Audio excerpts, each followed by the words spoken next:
Hey, what's up, everybody? BDF44 coming at you with another video. All right, so the Los Angeles Lakers will be playing the Miami Heat today in Amway Arena, or no, that's not Amway Arena. It's American Airlines Arena, I believe is the name of that, in Miami. And we're looking at a possible Anthony Davis return. He's questionable. Of course, he's been out for about 4 weeks with a knee, and did accompany the Lakers on this road trip. We knew he would probably be joining us at some point, but seems like today will be the day they're going to test him out and see if he'll be ready to go for the game. So I'm imagining he'll be a game time decision, and we will address the game afterwards, see how he did, and talk about it. But in the meantime, got to talk about the opponent we're going up against a little bit, and that's the Miami Heat. Now, they're going to be missing Kyle Lowry and Tyler Hero tonight, so that's a very, very good thing for us. Those are two players who can light you up and shut you down and really, really create a lot of problems for their opponent. The problem is Bam Adebayo is now back. He's been out for a little bit with an injury, and he's been back now for, I think, for about 2 or 3 games. So he's back in his rhythm, and he's probably going to be right and ready to go for us. And, of course, you got a guy by the name of Jimmy Butler, who's very active, who's going to be their superstar, who we know very well because we played him in the finals in the bubble, and he put up legendary, absolutely legendary GOAT-level numbers against us. One of the great finals losing performances you'll ever see. And if he just had a little bit of help, I think he would have made that a much more difficult series for himself. But overall, we were very happy to get the victory there. But we haven't forgot what him and Kendrick Nunn did to us, making things very difficult in that bubble. So, now we're looking at this Miami Heat team. They got a brand new set of players on there. I don't think they're the deepest team in the world right now because of some of the injuries that they're facing. They're still missing basically a good 5 or 6 players, including Victor Oladipo, who's also a very, very obviously great level guard in this league when he's right. Hasn't been right in a while. I don't know if he'll come back and be the same player, but he's still somebody who can do some things defensively that will knock your socks off. So we're very happy that the Miami Heat are going to be a little short-handed tonight because we are not a very good basketball team, and they are a very good basketball team when they're fully healthy. There's a guy by the name of Omer Yurtseven, who is just simply one of the best rebounders out there right now. He had a full breakout while Bam Adebayo was sitting with the injury. I picked him up in my fantasy league, and he was just phenomenal for me for about 2 weeks. So there's a guy. If you're looking for a guy who needs a starting center position, who's definitely, his value is not where it's about to be. If you want to get a deal on a guy, go trade for Omer Yurtseven. You'll be very happy you did. Thank me later. But yeah, he's somebody that you want to keep an eye on. I know that he's fallen back down the depth chart because of the presence of Bam Adebayo, but if it were up to me, I would start him at my power forward or start Bam at the power forward and let him be the 5. But they got a guy by the name of PJ Tucker, who we know very well, who they're going to start at the 4 spot. And for me, I criticize that. I criticize that to start the season because I felt like he's a little short to be playing the 4 consistently. Fantastic defensive player, great rebounder, can hit a corner 3. We know who he is. He's done damage. He won a championship with the Bucks. He's played great with Phoenix. We know this guy very well. But for me, I'd rather him either be my backup 4 or my starting 3. Preferably backup 4, to be honest with you. And I just don't think he's tall enough to be going up against some of the regular power forwards out there. But nevertheless, his strength is defense, so it does translate to him being successful out there.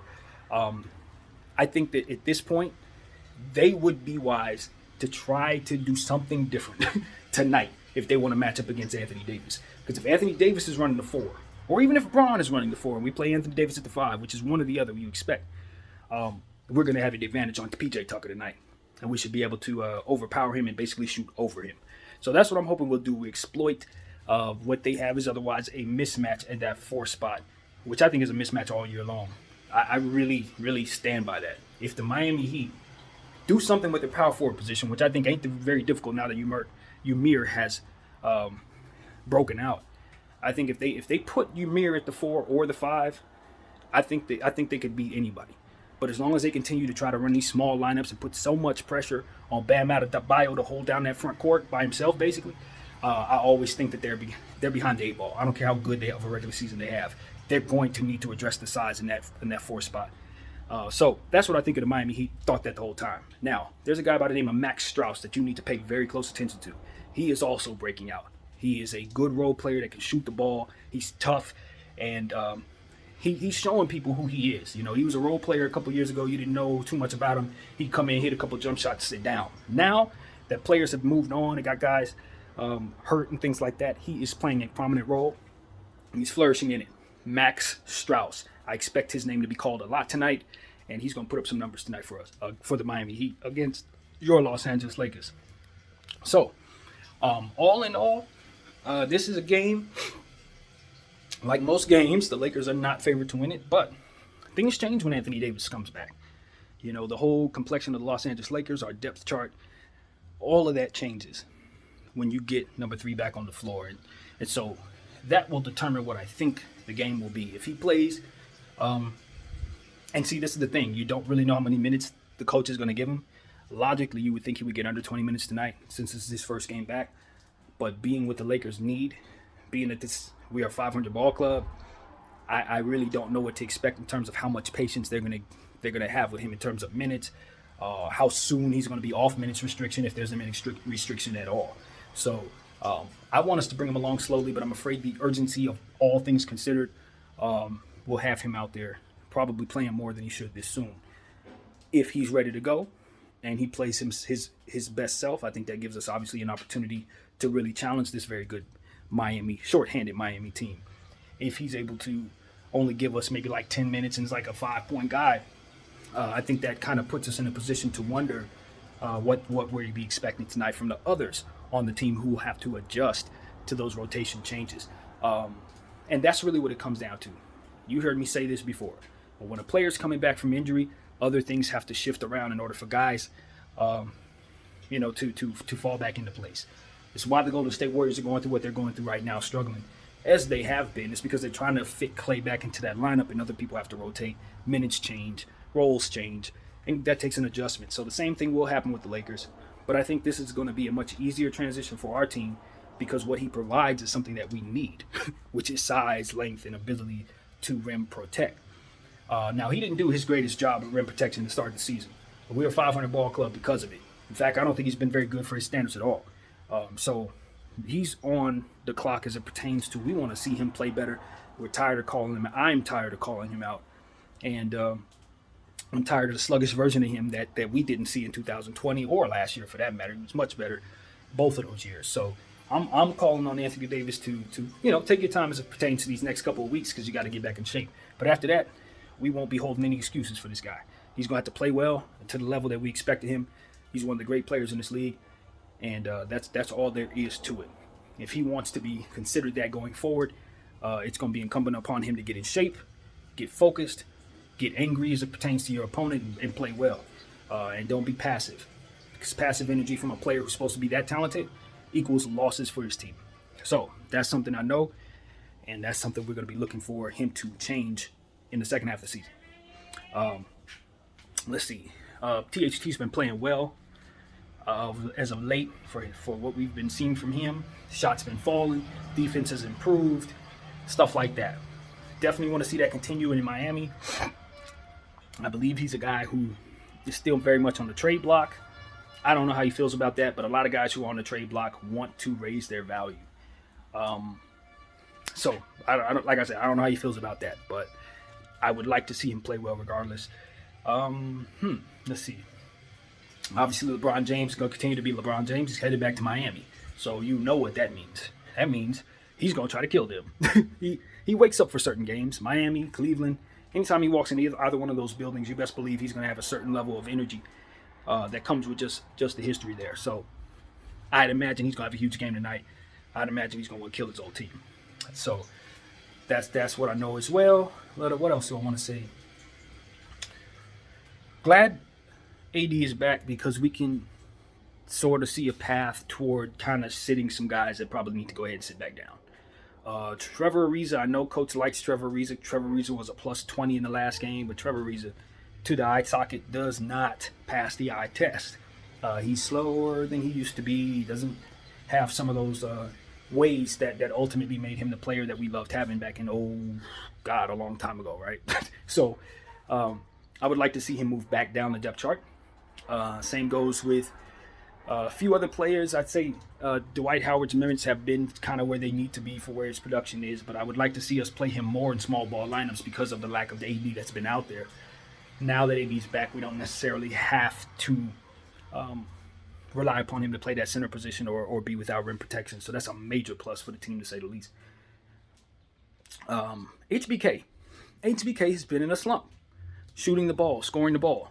Ever since he's come back from COVID protocol and he hit that big game-winning shot, he really hasn't been able to throw a rock in the ocean at all. His defense has been good. Like I've pointed out, he drew some tremendous fouls. It showed me he has a gift in that area, so he knows how to help his team in other areas. He rebounds the ball. He plays really good defense. He's obviously a fantastic facilitator, passer. I just want to see him find his confidence in his legs shooting the ball. He might have run into some of the rookie wall, I think, what might have happened with our guy, Austin Reeves. So I want to see him kind of bounce back tonight, see some shots fall for him, get to the line a couple of times, work his way inside out. Because the three hasn't been falling lately, and I think ultimately that's going to come with more reps. It's a rook, no problem. So that's somebody I'm going to be looking to see play better. Malik Monk, he's been great, consistent. We want to see him continue that process against Miami. He's back in the East Coast. This is a guy this is his first year in the Western Conference. And he's thrived. The adjustment has been fantastic. And even though we've been losing, he's been handling business. He's in the East Coast right now playing as an opponent. A lot of these arenas, he's played a lot of minutes in some of these arenas that are kind of foreign to a lot of our players who've been in the Western Conference for a while. So I'd expect for him to feel right at home on this road trip. And the familiarity of those Eastern Conference buildings, I'd expect should translate to him playing pretty well. So those are just little things that I'm pointing out. Russell Westbrook.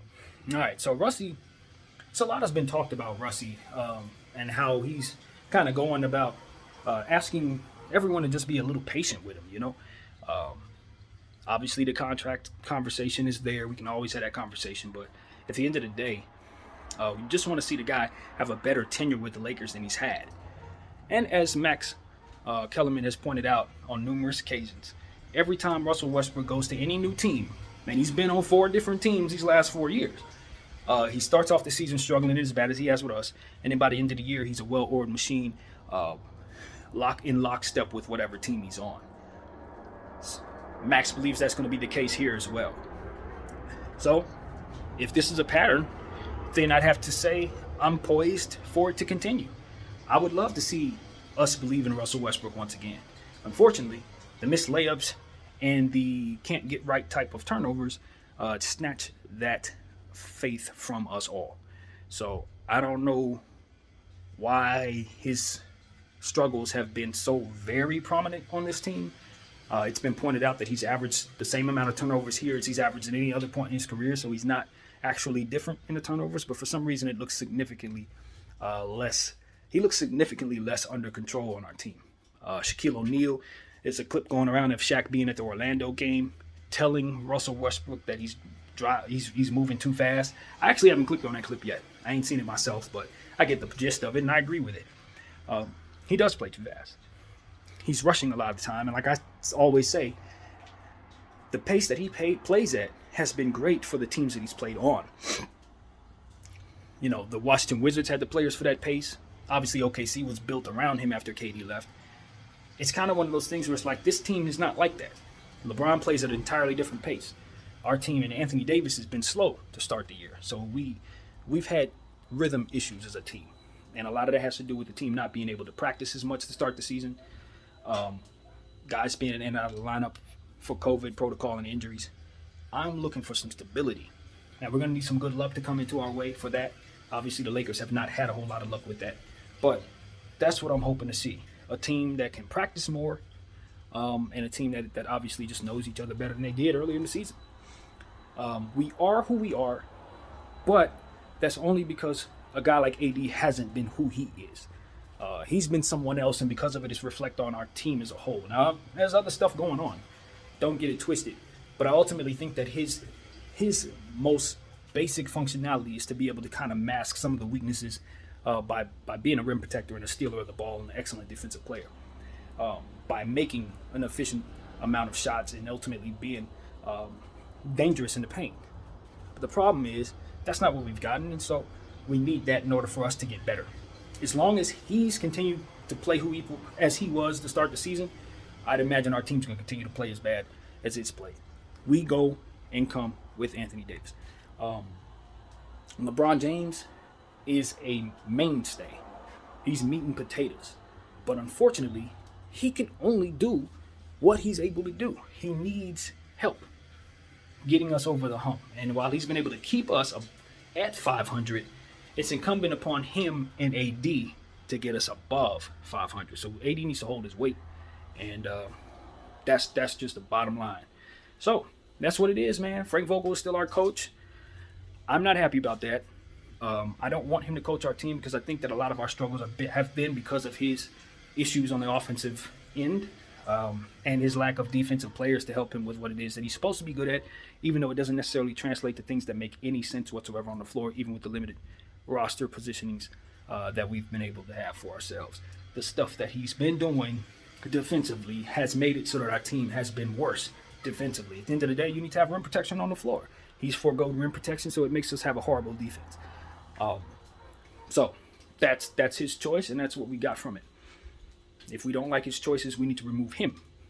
Period. That's how that works. And so I don't like those choices. Needless to say, I'm on board removing him on from this position. And it seems like the Laker front office is too, but they're doing their due diligence. They're being patient. They're giving him a fair shot. They're trying to assess whatever they got to assess in the background. And I hope that means putting together a list of talented coaches to interview over the next several weeks. That's what I want them to do, but I don't know what they're doing. So I hope they know what they're doing and are doing the right things behind the scenes. Okay, so that's what I got to say in regards to this game. My prediction is, before I started this video, I told myself that I have a weird feeling the Lakers are going to win this game. I don't really have a whole lot of evidence showing me that they have any reason to win this game. In fact, everything's pointing at us probably struggling because of the insertion of Anthony Davis into this lineup. But I do look at that Miami bench and I say, if we can somehow contain Jimmy Butler, and if we can somehow offset Bam Adebayo, we should be able to make a game out of this. And the way to offset those two players is for Anthony Davis and LeBron James to be themselves and match their production. If we do that, I honestly like our role players better than their role players right now. Without Tyler Hero and without Kyle Lowry, I just don't think the Miami Heat are that much better than us with Anthony Davis. Now, if they got their full team and we got our full team, good night, Lakers. I don't like us like that. But because they're down those two guards, that's a big deal. Now, Duncan Robinson. Do not forget about Duncan Robinson. The thing about Duncan Robinson is Duncan Robinson will make you forget about Duncan Robinson because in one game he'll go for 30, in another game he'll go for 5. Let's hope tonight is a game he goes for 5. But the reality is he's one of the most pure shooters the world has ever seen, and he's only getting better. So as long as he's continuing to shoot the way I know he can shoot, he can kill us by himself. You know, he literally can. But like I said, he also has games where he does literally nothing. And if that three-point shot ain't falling, he's pretty much doing literally nothing. Good money says exploit him defensively. Treat him like other teams treat Carmelo. Exploit him. Get him in a pick and roll. Put him in ISOs. Do everything you can. Put your back to the basket. Make him pay for being on the floor. And you'll be happy you did. So that's what I got to say, man. Got to exploit what we can exploit. Anytime you see an opportunity to get a mismatch on the floor, especially since AD is back, I say take advantage. Because at the end of the day, this is a shorter team if you remove Bam Adebayo from it. Now, Bam could very easily go absolutely off on us, triple-double style, 20 rebounds. He's capable of doing amazing things. I don't know if he'll get 20 boards. I'm not predicting that, but what I'm saying is I could totally see a game where he goes absolutely nuts because he is that talented. One of the best centers in the game, one of the most underrated centers in the game. So I'm a believer in Bam Adebayo. I know who he is. I know what he can do. He's coming back from injury. Look out. So that's what I got to say, man. This is going to be a game where it can go a lot of different ways, just like every Laker game, because the Lakers tend to be all over the place. But my gut says somehow, some way, the Lakers are going to win this game. And so I'm just going to tell you guys that and hope I'm right. But, yeah, that's what I got to say, man. Looking forward to this one. Lakers Heat 3 o'clock Pacific time, 6 o'clock Eastern. This is an early Sunday game. So, yeah, you guys be ready. I know I will. Thank y'all for watching video 44. I'm out.